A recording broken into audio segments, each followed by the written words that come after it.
अमृत मंथन India at 75, आजादी के शानदार 75 साल। और आज हम देखेंगे भारतीय बैंकिंग का हाल। जी हाँ, इन 75 सालों में भारतीय बैंकिंग सिस्टम ने कितनी प्रगति की, कितनी तरक्की की, वो कहां से कहां पहुंचा, ये पूरी कहानी आंकड़ों के जरिए अगर याद करें सन 1947 को, यानी हमारी आज़ादी के साल को, तो वहां पर कितने बैंक्स हमारे पास थे, किस तरह का बैंकिंग सिस्टम उस समय चलता था, उससे हमें समझ आएगा। 1947 में 97 शेड्यूल बैंक्स भारत में मौजूद थे। उसी तरह नॉन शेड्यूल बैंक्स की संख्या पर नजर डालें तो वो थी 557।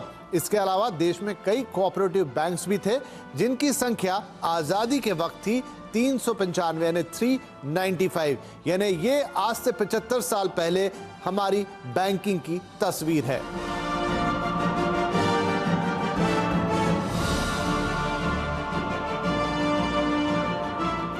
आइए अब देखते हैं कि आज यानी सन 2022 में हमारा बैंकिंग सिस्टम कहां पहुंचा है, कितनी तरक्की की है इसने और ये कितना विशाल हो गया है। आज सरकारी बैंकों की संख्या है 12 और प्राइवेट बैंक है हमारे पास 22। याद रखना होगा कि इस बीच बैंकों का राष्ट्रीयकरण भी हुआ, फिर एक बार प्राइवेटाइजेशन का दौर शुरू हुआ और ये नंबर हमारे सामने है। इसके अलावा स्मॉल फाइनेंस बैंक की बात करें तो वो है 11 और पेमेंट बैंक जो कि एक नया फिनोमेना है वो है 4।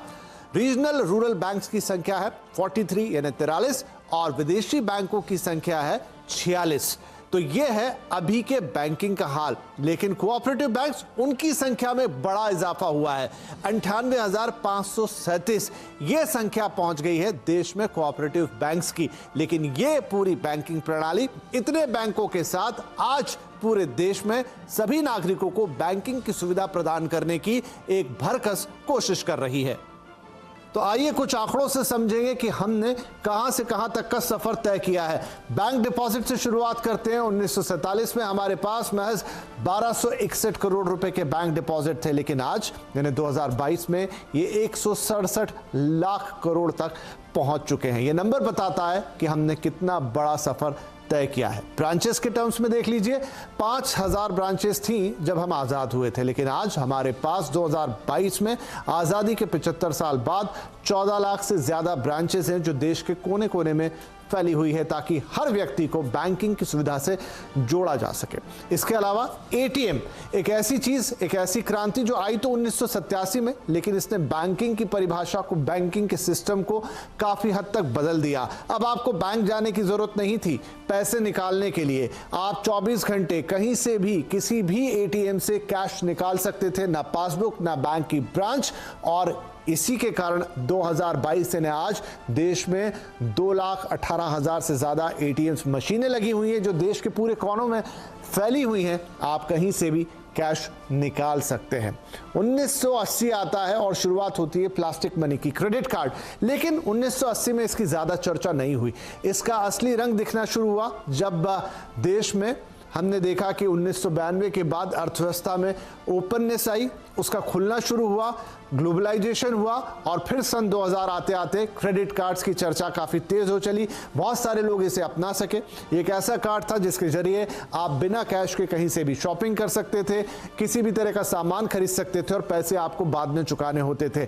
आज देश में इस वक्त 7.5 करोड़ से ज़्यादा क्रेडिट कार्ड होल्डर्स हैं। लेकिन एक कार्ड जो इससे भी आगे निकल गया है, ये भी प्लास्टिक मनी लेकिन अलग तरह की। ये है डेबिट कार्ड, यानी आपके खाते से जुड़ा हुआ कार्ड। अब इसमें आप क्रेडिट नहीं लेते बल्कि आपके खाते से सीधा पैसा कटता है। यह आया क्रेडिट कार्ड के 10 साल बाद 1990 में, लेकिन इसने तेजी से लोकप्रियता पाई।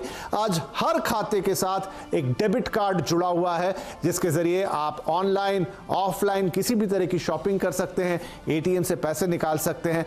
92 करोड़ से ज्यादा एक्टिव डेबिट कार्ड्स इस समय हमारी अर्थव्यवस्था में, हमारी बैंकिंग सिस्टम में मौजूद हैं। लेकिन जिस सबसे बड़े सिस्टम की बात करेंगे उसका नाम है यूपीआई। एक ऐसी चीज जिसने भारतीय बैंकिंग में एक तरह की क्रांति लेके आ गई है। यूपीआई यानी यूनिफाइड पेमेंट इंटरफेस। शुरुआत महज 6 साल पहले, लेकिन काम जैसे 6 दशकों का कर दिया। ऐसा नया सिस्टम कि आपके मोबाइल में ही एक ऐसा ऐप जिसके जरिए आप कोई बारकोड्स को स्कैन कीजिए, आप किसी को पैसे ट्रांसफर कीजिए, आप बैंक टू बैंक पैसे ट्रांसफर कीजिए, यानी पेमेंट का ऐसा तरीका जिसमें आपको कैश की जरूरत नहीं है, कार्ड की जरूरत नहीं है। 2016 में शुरुआत, आज की तारीख में 26 करोड़ से ज्यादा यूजर्स हैं आपके पास। कुछ और आंकड़े यूपीआई के हमें बताएंगे कि इसकी ताकत कितनी बड़ी है, आखिर ये कितने काम का है। 2016 में ट्रांजैक्शन की वैल्यू थी 90,000, यानी कुल 90,000 ट्रांजैक्शन हो रहे थे और 38 लाख उसकी मॉनिटरी वैल्यू थी। लेकिन अगर हम आज की बात करें ना 2022 की, तो ट्रांजैक्शन की संख्या बढ़कर पहुंच गई है 586 करोड़ से ज्यादा और इसकी वैल्यू है 10,14,000 करोड़ से ज्यादा की। यानी आप समझिए कि अब यूपीआई पे हर दिन कितना पैसा इधर से उधर जा रहा है, इसने आपके और हमारे जीवन को कितना आसान बनाया है। और यही बताता है कि भारतीय बैंकिंग ने इन 75 सालों में बहुत लंबा सफर तय किया है। जाते जाते आपको यह भी बता दूं कि दुनिया के कई देश, कई विकसित देश हमसे ये सिस्टम मांग चुके हैं, कई अपना चुके हैं, कई और अपनाने जा रहे हैं। यानी भारतीय बैंकिंग का डंका पूरी दुनिया में बज रहा है और यही उम्मीद करते हैं ये इसी तरह तरक्की का सफर जारी रखेगी। जय हिंद।